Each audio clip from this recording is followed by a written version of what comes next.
Rudest or atichonang celebrity na naka-work with, nanginig me. Nagka-girlfriend ka na ba? What is the ultimate goal? Well, grabe yung hugot niya. Oh my God, magkano po sinasahod niya? So, ayan, let's begin! Ikinuwento ni BJ ang journey bilang Incredibly talented BJ Pascual. Iconic photographer, BJ Pascual. BJ Pascual. Tinapot si BJ Pascual. Ano na guys, welcome back to my YouTube channel. Una sa lahat, gusto ko muna thank you dahil 100,000 subscribers na tayo agad. Grabe, hindi ako makapaniwala talaga. Pero hindi mangyayari yan of course kung hindi dahil kay Miss Ivana Alawi. Thank you so much, as in, grabe yung kulam mo girl, as in, hindi rin syempre mangyayari yung video na yun kung hindi dahil dun sa buong team na bumuo ng shoot. Lahat ng mga YouTube videos ko, syempre, may team talaga behind it, na nagpasalamat ako sa inyong lahat sa aking napakahabang pang-famas na thank you speech sa Instagram, check ko na lang yun. But yeah, syempre gusto ko pasalamatan lahat na naging part ng past episodes. Si Liza, si Antea, si Ray, si Alden, and syempre, ang BJ Pascual. Thank you so much na walang sawang pagsuporta. Kayo, syempre, kayo rin yung inspiration ko para gawin tong channel na to. Since marami rin sa inyo na nag-request na magkaroon naman ako ng personal na vlog kasi lahat ng mga vlog ko recently puro work. So, eto na yung isa sa pinaka-requested, yung Q&A. So, gagawin na natin siya today. And thank you sa lahat na nag-send kasi sobrang dami talaga ng questions na sinend nyo. So, ayan, let's begin! When did you consider expanding your platform on YouTube? Never ko talaga pinangarap magkaroon ng YouTube channel. Kasi parang before quarantine, sobrang busy talaga ng life ko. Literally halos everyday shoots, as in wala akong masyadong rest. Medyo workaholic din kasi ako. And kilala ko yung sarili ko, hindi ko talaga mapipigilan na karirin siya. Sure talaga ako dati na hindi ko siya magagawa ng tama dahil sa schedule ko nga before. But since na-quarantine, syempre lahat tayo nagkaroon ng maraming time, di ba? Sumakto din ng quarantine kasi maraming mga nag-tag sa akin sa stories, sa Instagram, ng mga book nila na push. By the way, push pala yung book na nirelease ko ng 2015. I think most of my followers sa Instagram, doon ako kilala. Sinasabi nila, when ba magkaka-part 2, ganyan. Why not yung push, i-expand ko siya into a YouTube channel. Maiba naman yung platform, parang ibang medium naman para ma-express ko. Siyempre, ang dami ko na natutunan since 2015 na gusto ko rin siyempre i-share sa maraming tao. Mahaba talaga yung process ng pagplano ng channel and thankful talaga ako dahil nandito kayong lahat para sumuport kasi ang biggest fear ko talaga before, sabi ko, shit, baka wala mag-subscribe, ganyan. So, thank you so much talaga sa inyong lahat for always supporting. Your advice to your early 20s self, where the pressure starts to build in getting a good life. Well, grabe yung hugot niya. Actually, nung 20 years old ako, ganun yung mindset ko. Same, bilisan mo na, ganyan, kailangan mabuild mo na agad yung career mo. But, ang ma-advise ko lang, huwag kayo ma-pressure sa timeline ng ibang tao. Kung may mga kasabayan kayo na parang successful na agad sila, ganito pa lang yung age nila. Kayo magpa-pressure, do your job well. Yun ang pinaka-importante talaga is to focus on doing your job well. Everything will follow. What was the hardest shoot you've done? Marami. Kasi sa Pilipinas talaga, ang sinasabi ko talaga, yung photography industry dito, kahit sino ka pa, it's very makeshift. So parang talagang make it work talaga. Yung parang kanya-kanya para-paraan lang talaga siya. Yung cover ni Ansha per Metro, nung mag-Jezebel siya. So yung cover namin was scheduled in between lang siya ng mga taping sa Coron, sa Palawan. Ang briefing sa amin was makakapag-shoot kami ng afternoon. So, I think 1 to 6 kami dapat. Pagdating doon, sabi ng production, di pa kami tapos, we are behind. So, makakapag-shoot kayo 8 p.m. pa ng gabi. Oh my God, sabi nila afternoon shoot. So, syempre pag out of town yung shoot and one assistant lang yung mapaprovide sa ma-allow na dalahin ko, tipid din yung gamit na dala ko. And since ang briefing was that it was gonna be an afternoon shoot, hindi ako masyadong nagdala ng ilaw. Dalawang ilaw lang ata yung dala ko doon. Nag-shoot kami sa beach pa. Isipin mo paano mo iilawan yung beach sa gabi. Also pa pala, magkaaway kami nung time na yun ni Elds, nung stylist and art director. Hi, Elds! So, hindi talaga kami nag-uusap at all nung shoot. Nakakatawa kasi yung mga dala ko pang lights, si Ryan modeling light, like pundi yung modeling light. Makikita ko lang si Anne pa nag-flash siya for like half a second or whatever. It still ended up being pretty good. Ang ginawa ko na lang na kumuha ko ng long exposure ng sky that night. And then, pinotoshop ko na lang siya dun sa background. No? Kasi syempre, pag sa beach, tas pag strobes ka, wala. As in, like, wala ka makukuhang background. Magiging black lang talaga siya. Kasi gabi eh. What is the best lens for portrait photography for beginners? 50mm 1.4 na prime lenses. Yung mga lenses na yun sa zoom, they are sharper than zoom lenses. And yung 50mm na 1.4, mura lang siya in general. May mga 1.8, okay rin naman yung mga 1.8 or 2.8. Versatile na rin siya. It works best pag mga half body. And pag super close up, medyo may distortion siya ng konti. So, if mag-super close up ka, I suggest like i-gawin mo na lang siya horizontal and then i-crop mo na lang siya. Para hindi mo siya ma-distort yung face. Full body, medyo kailangan mo lang lumayo. Kasi medyo zoomed in siya ng slide. Depende sa sensor niyo. Possible ba na magkaroon kayo ng huge fan shoot? Because I'm hoping and dreaming po. Yes, of course! Pag pinaabot nyo ng 1 million subscribers, yung channel natin, mag-shoot ako ng isang fan. Rudest or atichonang celebrity na naka-work with. I think this was one of my parang mga first pa na mga covers ko. Not my first, but one of my first. This was for Metro back in 2009. First time ko mag-shoot ng sobrang big production na 9 girls for the cover of Metro. They were all doing ASAP. So yung call time nun was 4 p.m. on a Sunday. And then one of the cover girls, si Christine Hermosa, hindi siya nag-aasap ng time na yun eh. Parang she was already parang Dahil, parang family, ganyan. So, nag-request siya ng earlier call time ng 1 p.m. In fairness, super on time siya dumating. Yung cover na yun, lahat ng outfits nila, supposedly dapat lahat from Tory Burch. And we all know Tory Burch is a very tita brand, diba? Medyo fashion naman, but very pang working girl yung style. Christine, of course, ang pinili niya, a Gucci na dress na hindi kasama dun sa pagpipilian dapat. Pero dinala nung stylist as an option lang. Watch sa studio, like 4:30 na. Marami siyang pinagawa. Nagpa-massage pa siya, nagpa-manicure and pedicure. Kahit alam niya half body lang naman yung photo. Prep, kung gusto mo mag-prep, go! Ang problem was, pagbaba niya, nandun na lahat ng ibang girls. Yung ibang girls, nakita na nila yung mga outfits na inassign na sa kanila. Parang yung mga ibang girls were like, bakit yung damit namin ganito? Bakit yung sa kanya gawin ganyan? Grabe, sobrang Diyosa talaga yung tsura niya. As in like, pagka-click ko ng first 2 images pa lang, I was like, parang gusto ko nang sabihin, okay, we got it, okay na to, ganyan. Group shot to eh. Pero sinunod ko sila hiwa-hiwalay. By groups of 2 or 3, and then i-compose ko sila together kasi nga hindi naman sila sabay-sabay. I kept shooting si Christine. Siguro after 10 shots, parang okay na ako eh. Pero sabi nung creative director, sige, mag-options ka pa, ganyan. Mga 20 or basta mga ganun pa lang yung pictures, parang sabi niya sa akin. At the time, super literally mukha akong bata, so like payat, ganyan. And never pa kami nag-work together. Ilang pictures pa ba? Overtime na kasi ako eh.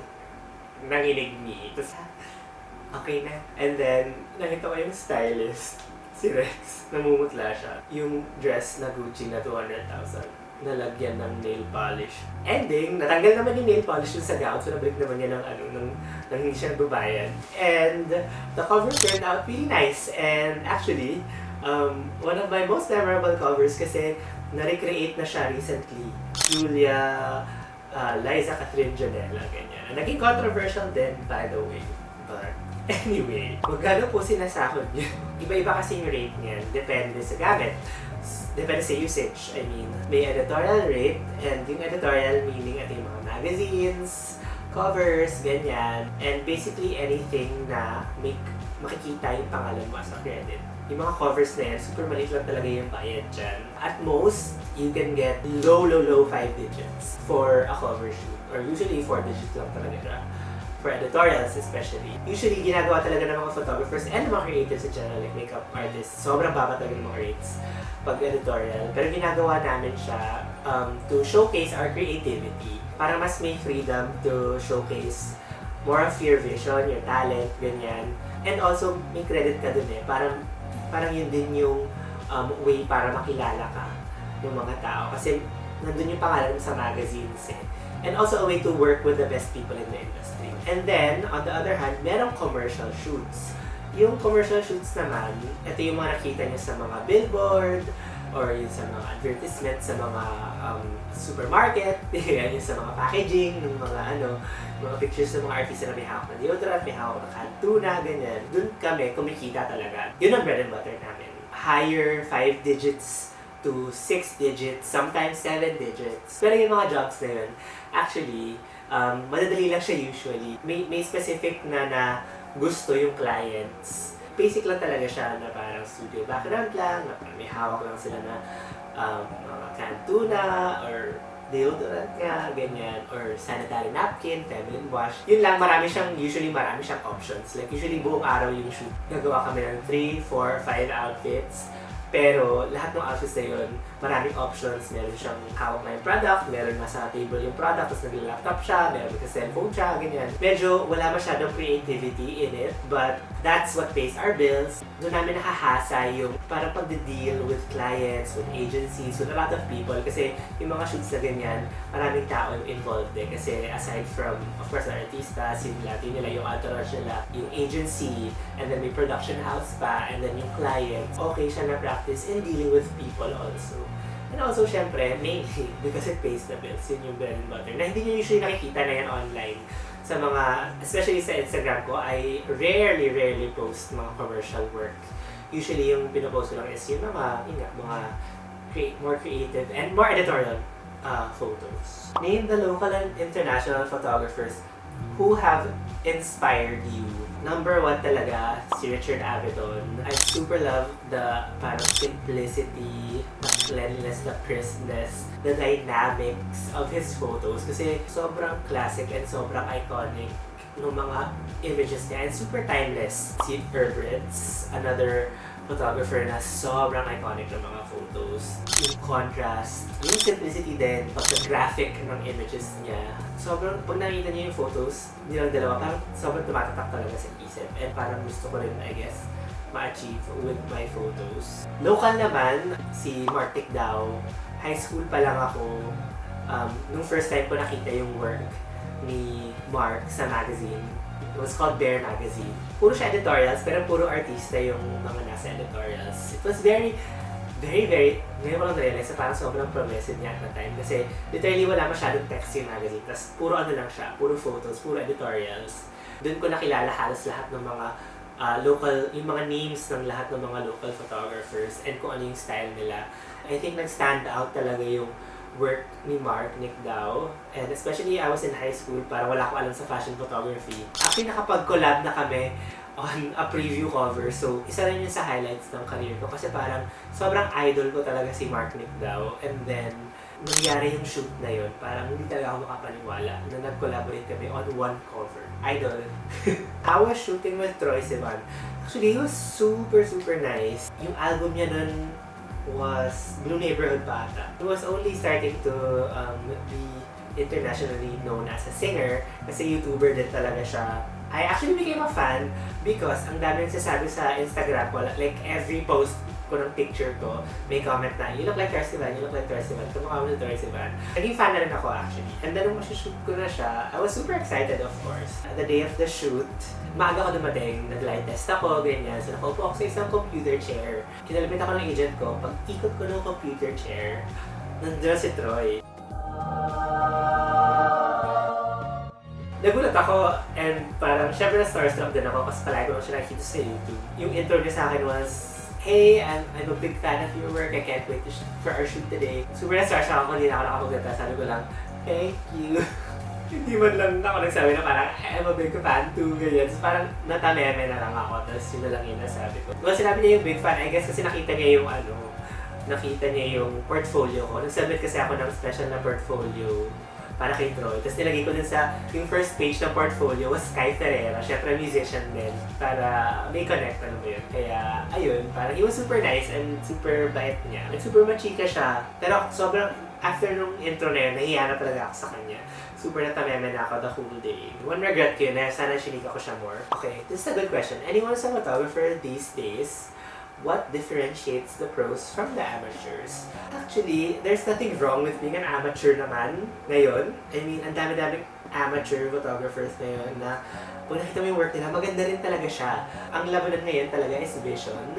Like, kailangan meron kang sariling point of view as a photographer. Sinasabi ko na palagi, your vision is your ammunition. Kasi maraming photographers dyan, naaral nila lahat eh. Magaling mag-ilaw, very technical, and kompleto sila sa gamit and everything.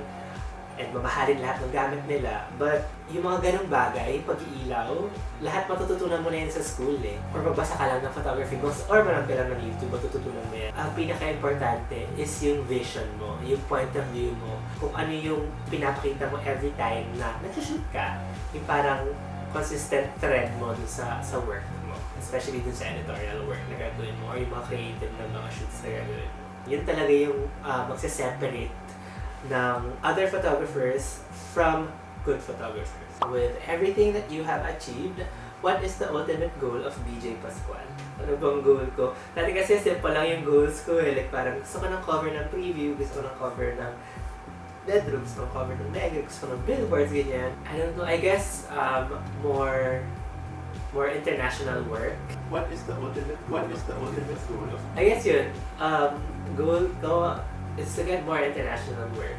Who's the nicest and meanest person you've ever worked with? Okay, sakto dun sa Drag Race questions kasi sanay ako sa mga divas pag nag-shoot kasi marami na ako experience na divas dito sa Pilipinas. Pinakamalala was, I think, Valentina from Drag Race kasi she was super unprofessional and hindi lang okay lang sa akin pag diva ka eh, but with reason, alam mo yun. Kasi parang she was just being rude for no reason. Muna sa lahat, we were gonna shoot her in a very limited time span. As in like literally, I think we had like only 2 hours. I think 8 outfits kasi editorial siya for preview. So dun sa 2 hours na yun, I think we had 3 hours. So dun sa 3 hours na yun, she arrived an hour late and sabi kasi pagdating niya, she was gonna be done na with hair and makeup. Dumating siya, hindi pa tapos yung hair and makeup niya. So, hindi pa kami agad nakastart. So, naubos na yung oras namin. In the end, we ended up shooting with her for an hour and a half na lang. Imagine 8 outfits dapat yun. But I think we only managed to shoot 6 kasi nga, and sobrang bilis na for an hour and a half. Kasi nga super late niya dumating. And for me, okay lang naman mga ganun. Kasi minsan hindi natin alam eh, jet lag sila or something. Siyempre, they just flew in from another country. But, nung sinushoot ko na siya, as in nung first layout pa lang, parang she was being super rude to me and the creative director. So, I was trying to direct her. Pero, nung dinedirect ko siya, parang sinasagot niya ako ng sinasagot. Nag-light test ako. Sabi ko, can you put your chin down a bit? Ganyan. Sabi niya sa akin, why don't you just put your camera up? Nung nagdidirect na ako sa kanya na parang, can you put your right hand more to the side? I don't know which one is my right hand and my left hand is. Parang ako, oh my god, nakakalurky siya. So parang ako, yung mga ganong pag-attitude, that doesn't work for me. Tapos, ang pinaka-nakakairita pa, kasi hindi nakaharap sa kanya yung monitor, nakaharap sa akin. Kasi we were shooting a club, pero studio setup. So, nung nakita niya na yung monitor, and nakita niya maganda yung photos, bigla siyang naging mabait. So, para ako, I was like, Anyway, so she just left a bad taste in my mouth. But, on the bright side, nung nag-all-stars na siya, actually gusto ko na siya kasi parang mas true na siya sa sarili niya, na parang mas mean na siya dun eh. Ang hate ko kasi was that she played so nice dun sa season niya. Season 9 ba siya? Pabebe siya, pa-sweet, ganyan. So, gets ko na kung bakit sobrang hate siya ng lahat ng queens ng reunion. Kasi nga sobrang pa-sweet siya dun sa camera, pero she was actually very, very mean. Nicest person. Actually, super daming mabait sa industry, especially in the Philippines. Especially yung mga new generation ngayon. Everyone's so polite. Ang hirap eh, kasi marami talaga. As in, like, halos lahat talaga. maraming drag race questions. So, gumawa ako ng special category for drag race questions. If ever magka-drag race Philippines, hopefully, are you down to be a judge? Of course! Oh my God! I would be so down. So, kung sino man ang magpaplano niyan, baka naman. All-time favorite drag queen. So, si Violet Chachki, si Gigi, Madela Luzon, Trixie, ang dami ko favorite, Katya, and Raja. Yes, so a mix of like fashion and comedy queens. Kaya I guess gusto ko si Gigi kasi parang fashion siya but also campy at the same time. Favorite drag queen you want to have a shoot with? So si Violet talaga, as in si Violet gusto ko talaga siyang ma-shoot. Also, of course, Gigi. Kaano-ano mo si Papa P?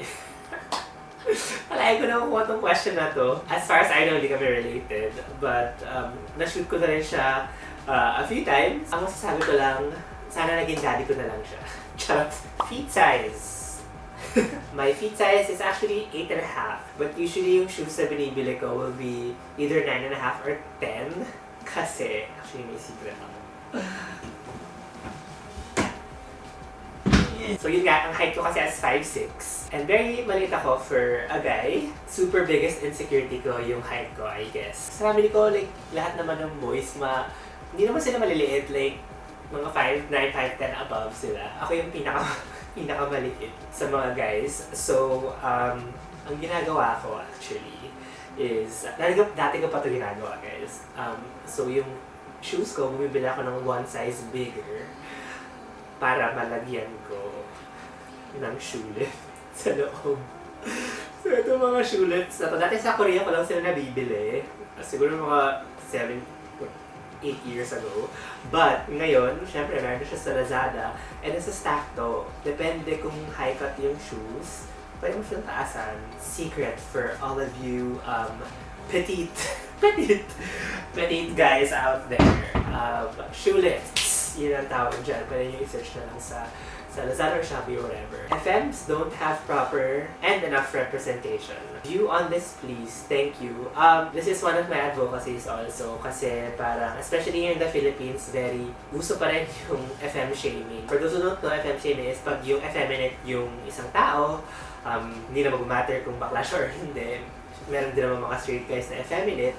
So kung malambot yung tao, ganyan, palaging kinukot siya or ganyan. Gusto ko rin maging visible. Yun yung isa sa mga advocacies ko eh. Kasi gusto ko maging representative ng mga effeminate na hindi mo kailangan maging sobrang masculine and like yung parang super macho na sobrang maton para maging attractive.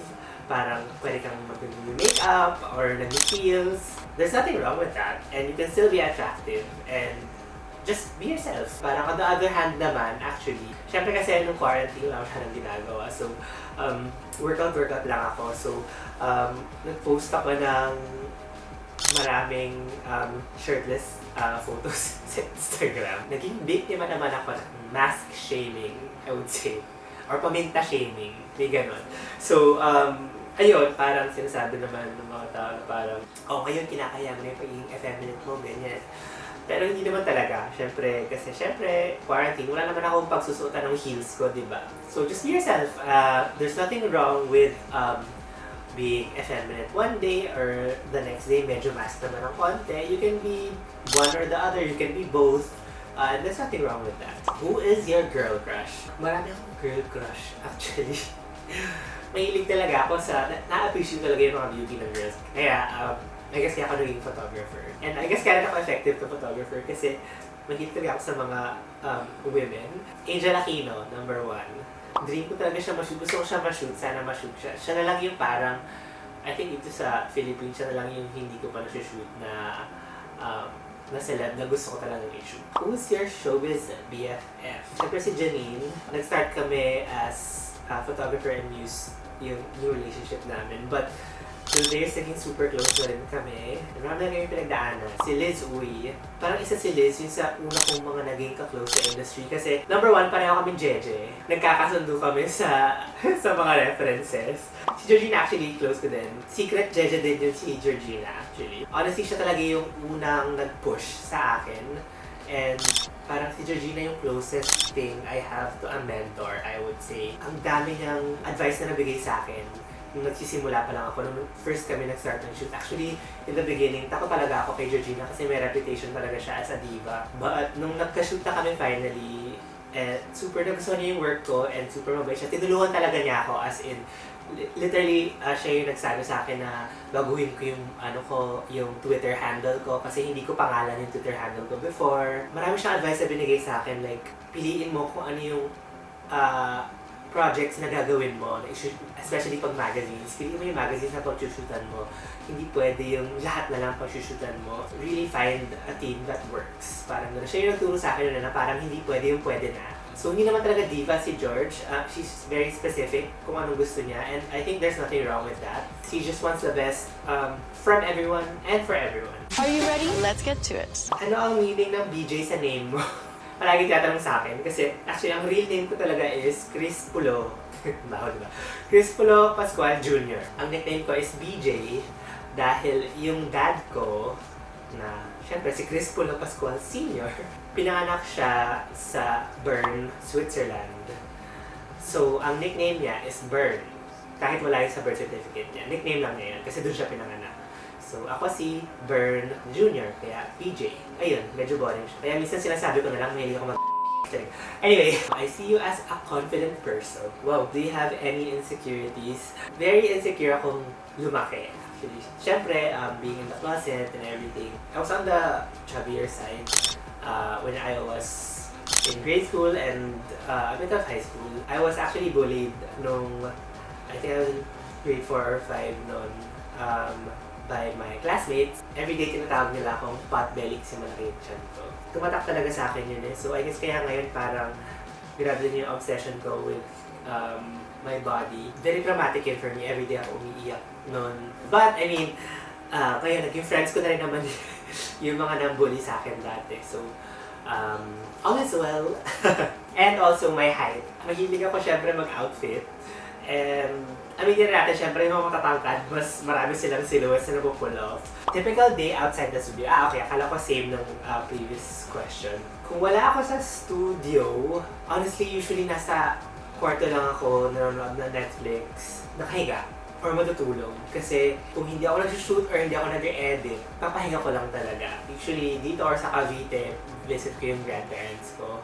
Sadly, hindi ko pa na-visit yung grandparents ko lately kasi nga sobrang busy with shoots. And syempre nakakatakot din mag-visit kasi syempre matanda na sila and baka parang sakit pa yung madala ko sa kanila doon, di ba? Last na pumunta ako doon after ECQ, nasa kotse lang ako nag-stay tapos magkausap lang kami sa window. If you watched episode 1, makikita niyo yung video na yun.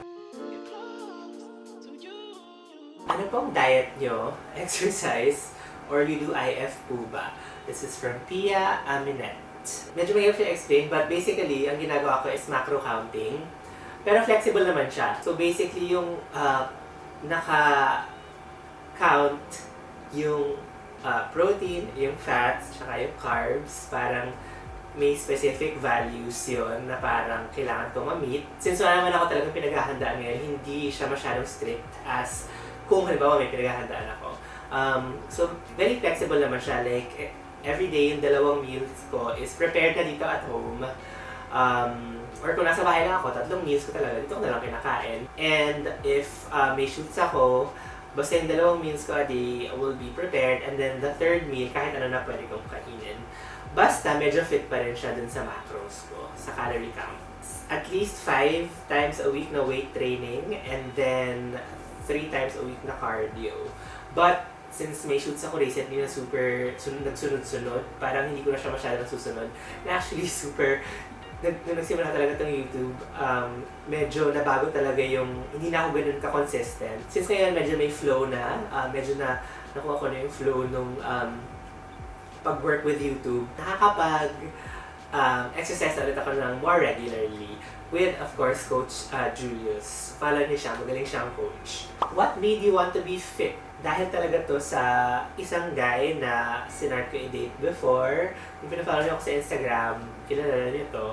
Sobrang ganda ng body niya. As in, super ganda yung body niya. Well, hindi siya taga rito. So, nag-meet kami dito though. So, after nung one night na nag-meet kami, it was at a party. Tapos nag-work siya for that brand na nagpa-party. Parang fly-in lang siya for that party.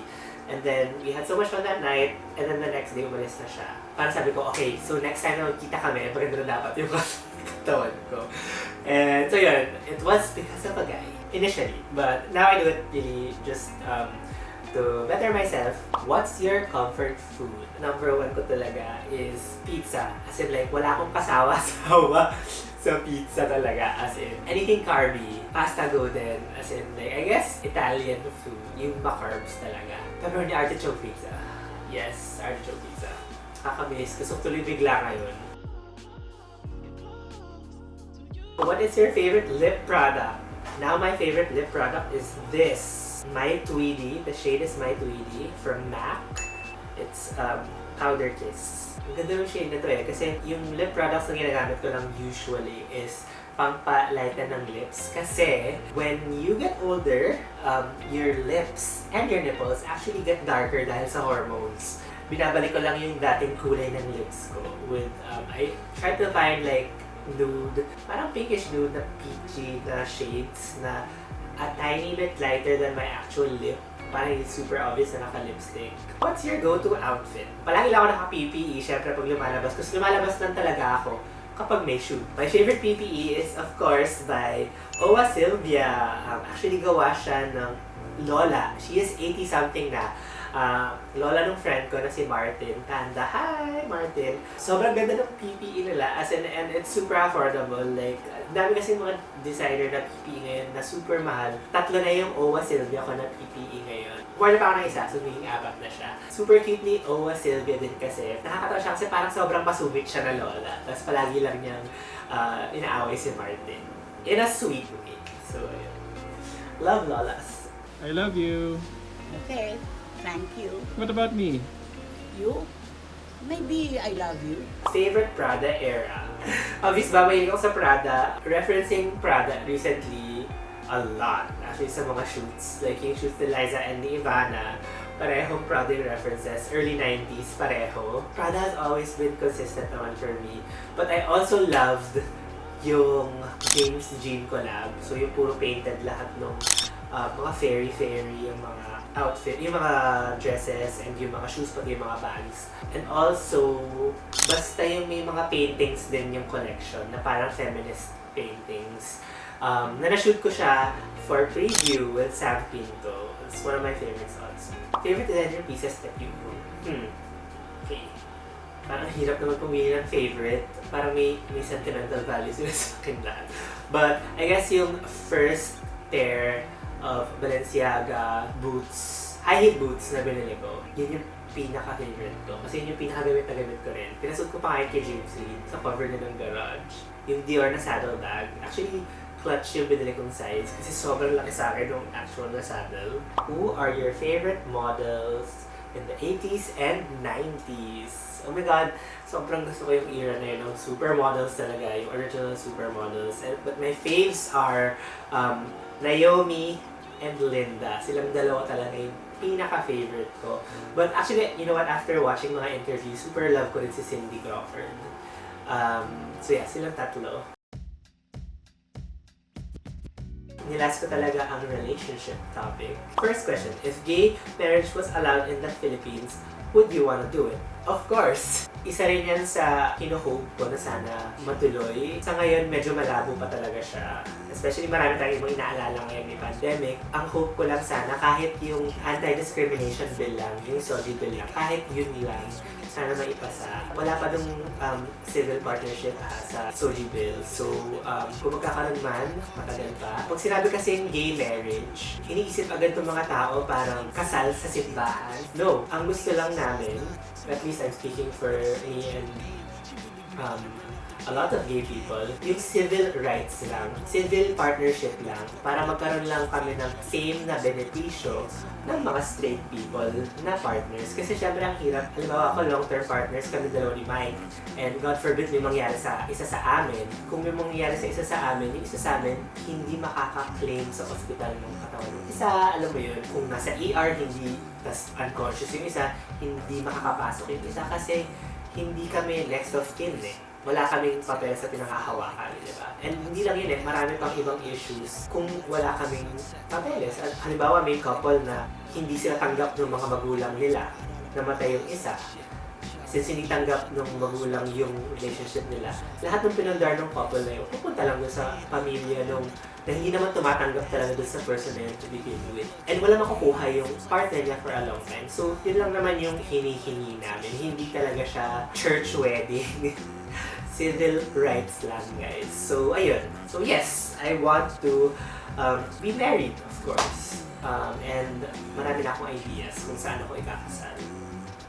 And everything. So, hinihintay ko na lang yung proposal. Charing! Nagka-girlfriend ka na ba?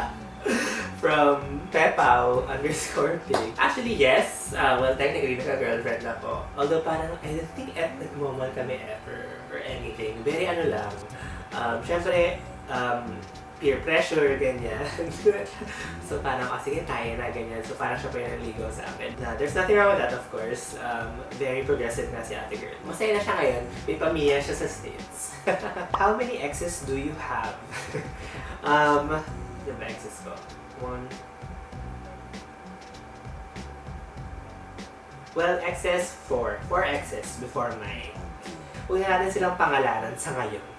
Sa ano ko na ito i-mention, pag nag-ano na lang kami, boyfriend tag. So, abangan niyo yung boyfriend tag namin kasi sobrang daming request ng boyfriend tag actually. In a few weeks, gawin na namin yan. So, that's it for this episode. I hope you enjoyed this little chikahan session with me. If you have any more comments or suggestions or more questions, comment down below. I'll try to reply. But other than that, don't forget to like, share, subscribe, and hit the notification button to get updated on my next video. So watch out for that and see you guys next week.